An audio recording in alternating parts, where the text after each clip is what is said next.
The following is a community affairs presentation from the Ulster County Health Department. This is the Healthy Ulster Radio Show, a weekly presentation exploring community health and sustainability with guests representing a broad spectrum of community partners working to make Ulster County the healthiest in New York State. This program is sponsored by the Health Alliance of the Hudson Valley in Kingston, a member of the WMC Health Network. Good morning and welcome to another edition of Healthy Ulster Radio. I'm your host, Dr. Carol Smith, Ulster County Commissioner of Health and Mental Health. With me today is Vin Martello, my co-host, our Director of Community Health Relations. Good morning, Vin. Good morning, Dr. Smith. Our listeners know that we talk with guests and experts from a broad spectrum of organizations and professions that influence the health and sustainability of our community. And today, we'll be talking about a subject that is significant, although often hidden from plain view, and that issue is hunger. And it is referred to in community health circles as food insecurity. Our guests today are two outstanding individuals who have worked tirelessly over the years and decades to serve the most disadvantaged and vulnerable people in our community. We can't thank them enough for their service. They are Michael Berg, Executive Director of Family of Woodstock, and Beth McClendon, Director of Ulster HUR. Good morning, Michael and Beth. Good morning. Good morning. It's nice to be here. Good morning. Beth, let's start with you. What is Ulster HUR, and how did you get involved, and what services does it provide to the community? So Ulster HUR is a local resource, a hub for volunteerism and community service and collaboration. So we list volunteer opportunities with all of the nonprofits around the county, and we try to connect people interested in volunteering with the opportunity that really works for them, whether that's a one-day opportunity or a longer volunteer connection in the community. And I'm one of the co-founders. We started in 2009. One of the collaborations we're proudest of is the Hunger Project, the Farm to Food Pantry initiative. And it's an amazing collaboration with Family and the Rondat Valley Growers Association to harvest and distribute produce donated by local farms to food pantries, shelters, and feeding programs around the county. And Michael, we know that Family does so much in the community that we could probably spend 10 shows explaining it all. But perhaps you can give us an overview and highlight some of the major areas that you work in and things that you're most proud of. Sure.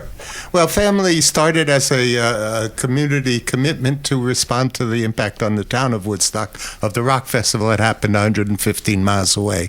And we started a hotline at that point, which now has been continuously operating for 46 years. And so we believe ourselves to be running the oldest continuously operating emergency switchboard in the country. From that, we built a number of programs, shelters. We run 4 different shelters for different populations: homeless single individuals in recovery, homeless families, runaway and homeless youth, and domestic violence survivors. We run a lot of case management programs with the Child Care Council. We do a bunch of things.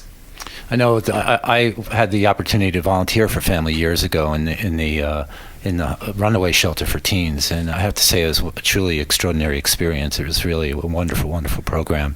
Thank you for all that great work you do. Well, I get a lot of credit for the work of a lot of people. I'm sure. Dr. Smith, people have varying levels of awareness about hunger and food insecurity and what it means in our nation and our community. Can you offer some insights on that? I can, Vin. Statistics show us that about 14%, or about 17 million U.S. households in the U.S., were food insecure at some time of a point in the year. And food insecurity is defined as being unable to acquire enough food to meet the needs of all your family members, either because of insufficient money or other resources.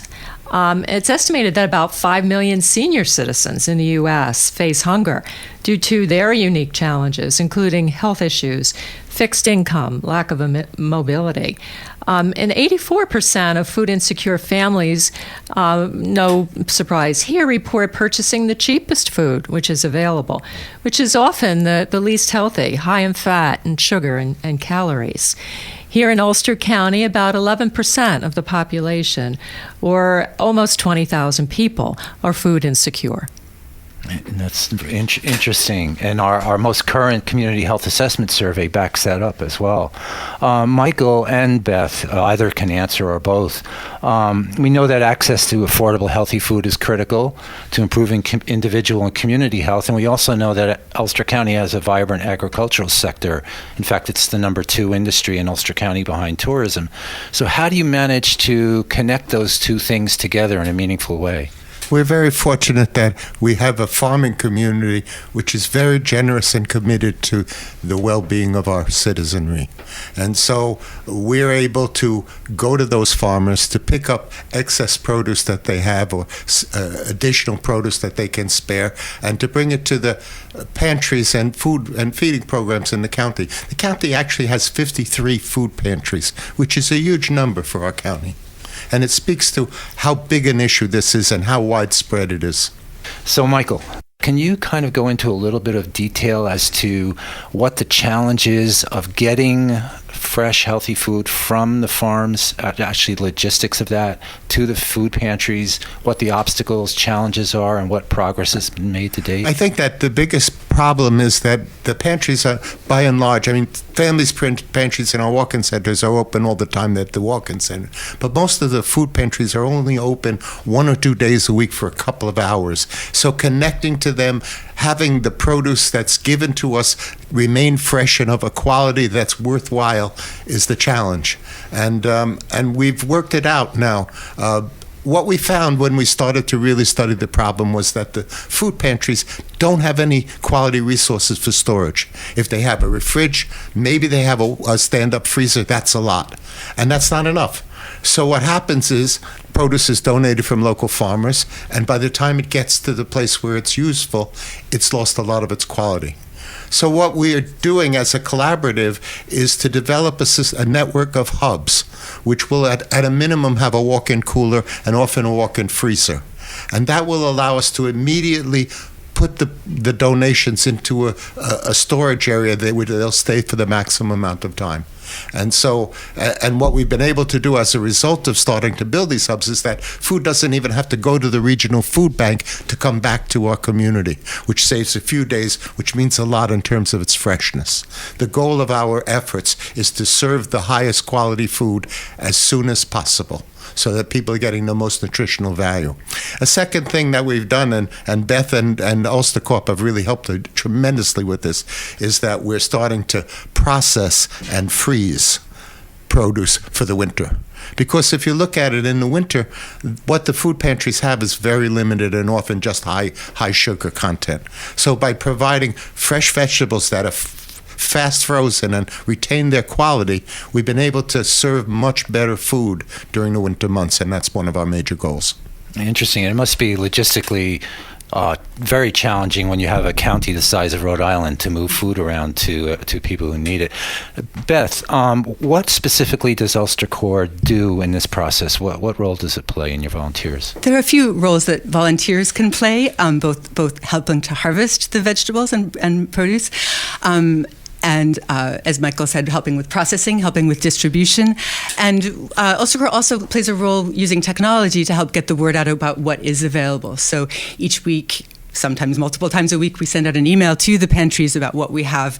We just picked up 2 pallets of corn from a local farm, and we sent out an email to all the pantries to see who was interested, so we can make sure that it gets to those in need as quickly, as Michael said, as quickly as possible.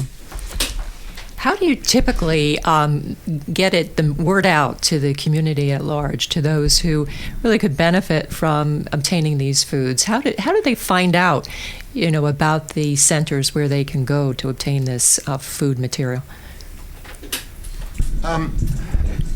Almost every community in our county has a major food pantry, sometimes more than one. So our goal is not to tell people there's a food pantry. They already know that. Our goal is to get quality food to the food pantry so that when they come, people get something that they can use and that's going to be healthy food for their families.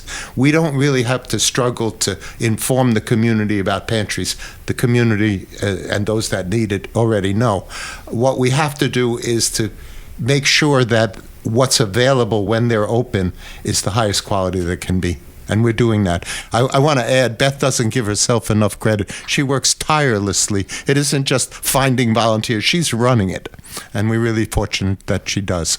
Aside from the fresh produce that you've made available through the farms, where does the other food come from, and what's set up in the region to make that happen? Well, for example, in Ellenville, family is picking up food 3 times a week from Walmart.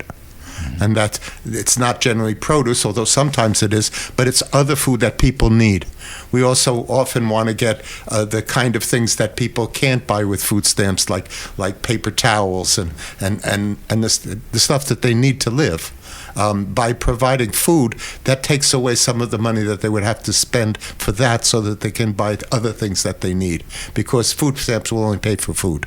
Mm-hmm.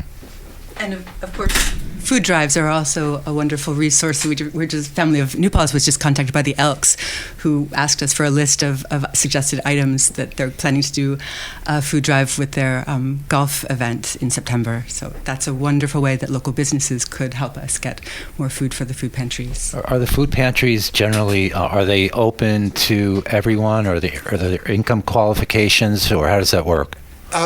There's certainly our pantries. We have family has actually 7 are open to whoever is being served by the program. Other pantries are serving their church, their community. But generally, if someone else comes and they need food, the facility will help them. And even when people go to another part of the county, they'll be given one time and then said, you have a pantry in your own, and we'd rather that you use that so that local people here can use this pantry. Great. We'll take a short break now. You're listening to Healthy Ulster Radio. Today's discussion is about hunger and food insecurity. We'll be back after this. The excitement continues to build. The mission of Health Alliance is now made even stronger by our new partnership with the Westchester Medical Center Health Network. By combining a legacy of community-based care with WMC Health, we are building a stronger, healthier, and more vibrant community. We'll be collaborating to provide preventive, primary, specialty, and advanced care right here where you live, where we all live. Health Alliance and WMC Health, advancing care here. Visit hahv.org to learn more. Good morning. If you just tuned in, you're listening to Healthy Ulster Radio. I am Commissioner of Health and Mental Health, Dr. Carol Smith. With me today is my co-host, Finn Martello, and our special guests, Michael Berg from Family of Woodstock and Beth McClendon from Ulster Core. Can you tell us something about how the profile of folks who use these food pantries and take advantage of the the produce that you're offering? Can you tell us something about, has that changed over time?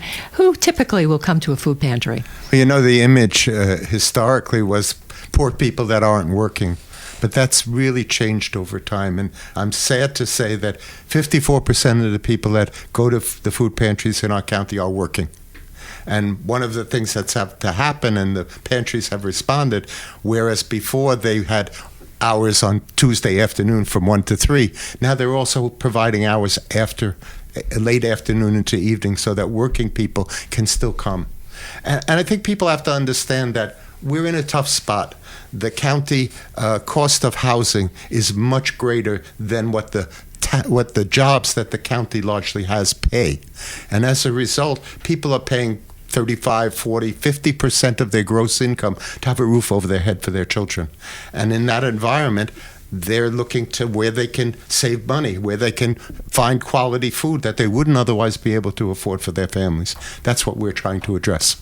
I think the recent stats that I read showed that over 50% of Ulster County residents were housing stressed, meaning spending more than 50% of their income, and that's got to be huge. And we know that that you can't take one challenge out of the total context of someone's life. So if they're underemployed or unemployed, or they're facing housing challenges, food insecurity, those things tend to go together. And I know that with my own family, you can't go to a supermarket these days and get out under $100 unless you're really.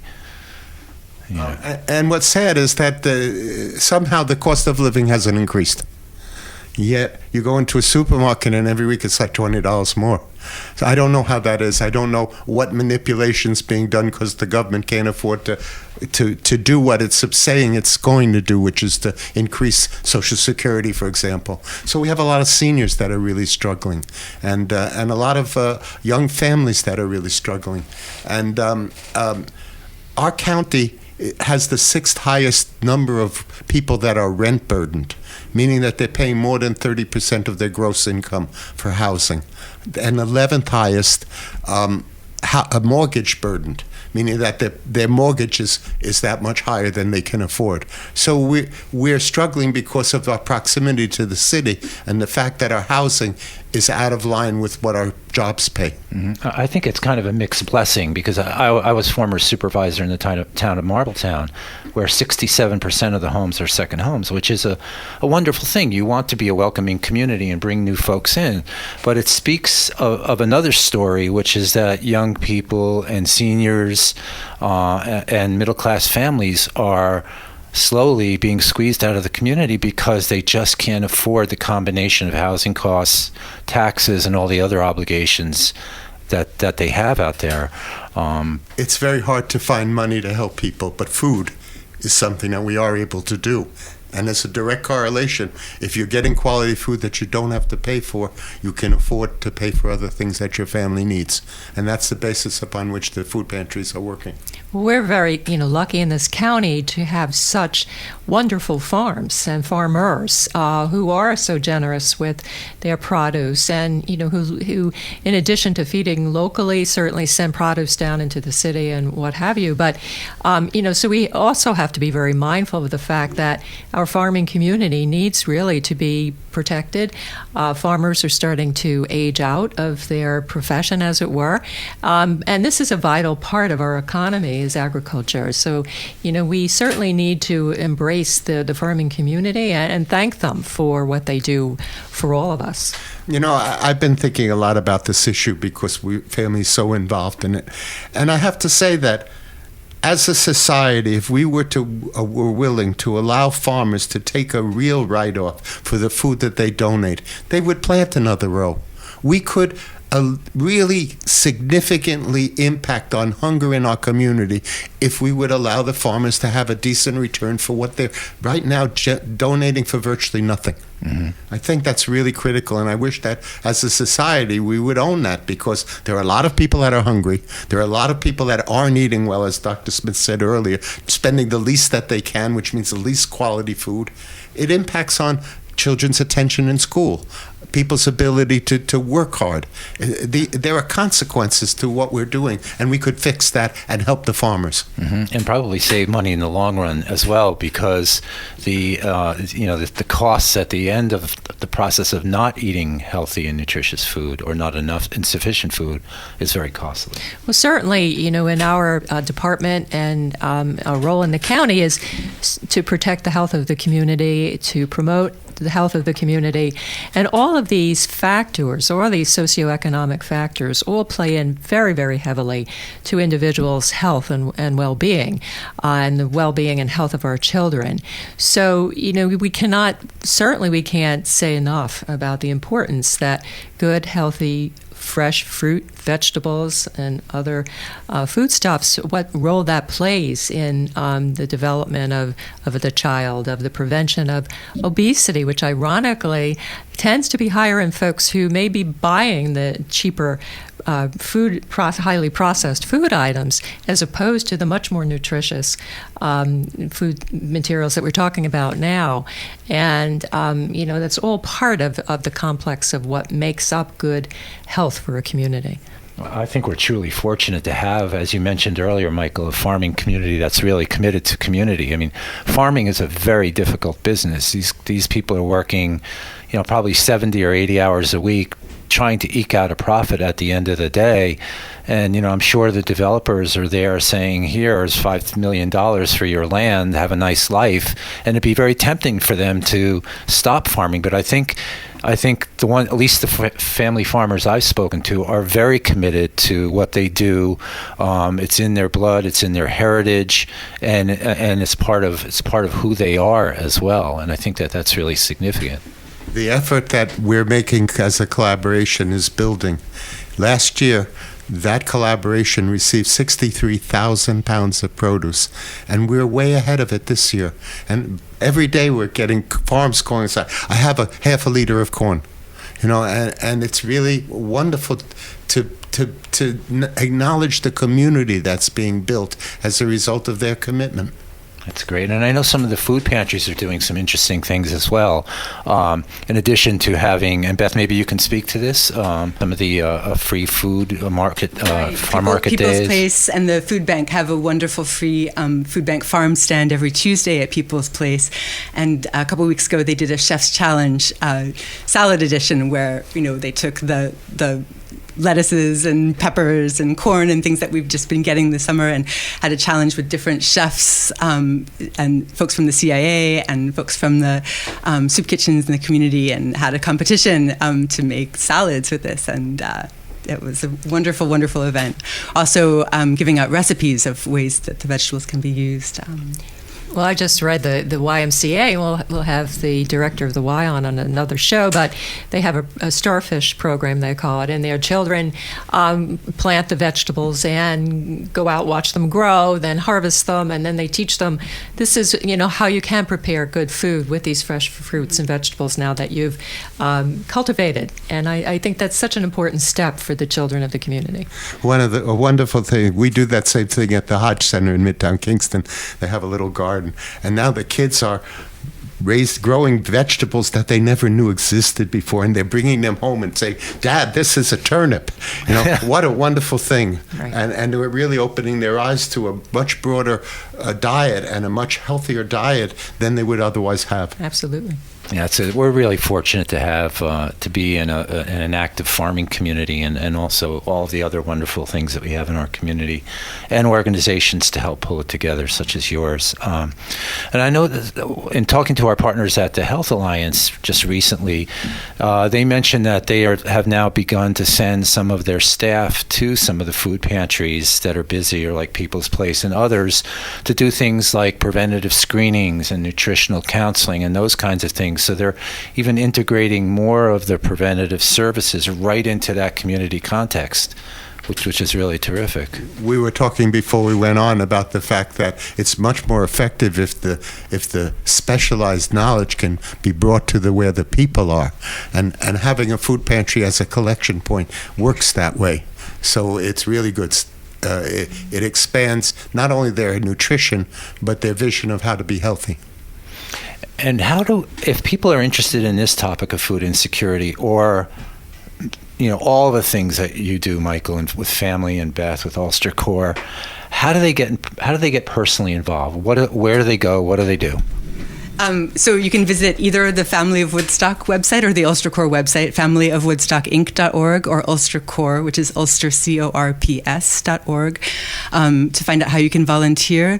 The Ulster Core website also has a map listing all of the food pantries in the county with their hours and contact information. So if you want to volunteer, that would be wonderful. You can contact Family at 331-7080 or Ulster Core at 481-0331. You can email volunteer@ulstercore.org. You can also, if you want to volunteer, that's great. Also supporting the local farms that do so much. Shopping at a farmer's market, shopping locally, that's a wonderful way. Purchasing a CSA share for yourself or for your local food pantry is another way you could help. And volunteering at your local food pantry would be another great way to help out. And are there also administrative types of functions? Like, say, for instance, if a person is physically disabled, might they be able to do work, in terms of computer work or other administrative types of things that you guys need? Or Absolutely. Are there specific areas that you really need help with right now that might be able to? Right now, all kinds of ways. So yes, just we bodies. certainly need some folks with some muscle to do some heavy lifting right now, some driving, but certainly also getting the word out, things that people could certainly do from home, and social media, getting the word out about volunteer opportunities. So yes, absolutely. And where's the most need in your organization? Right. Family has just introduced text crisis counseling. So Family has the hotline 679-2485.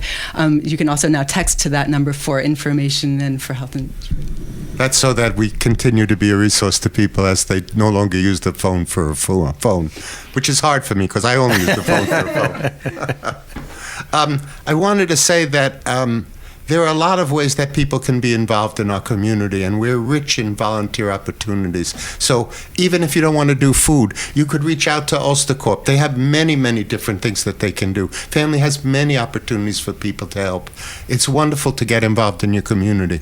It makes a real difference in how you feel about living in your community. And I think that people want valuable things that they can say, I helped my community today.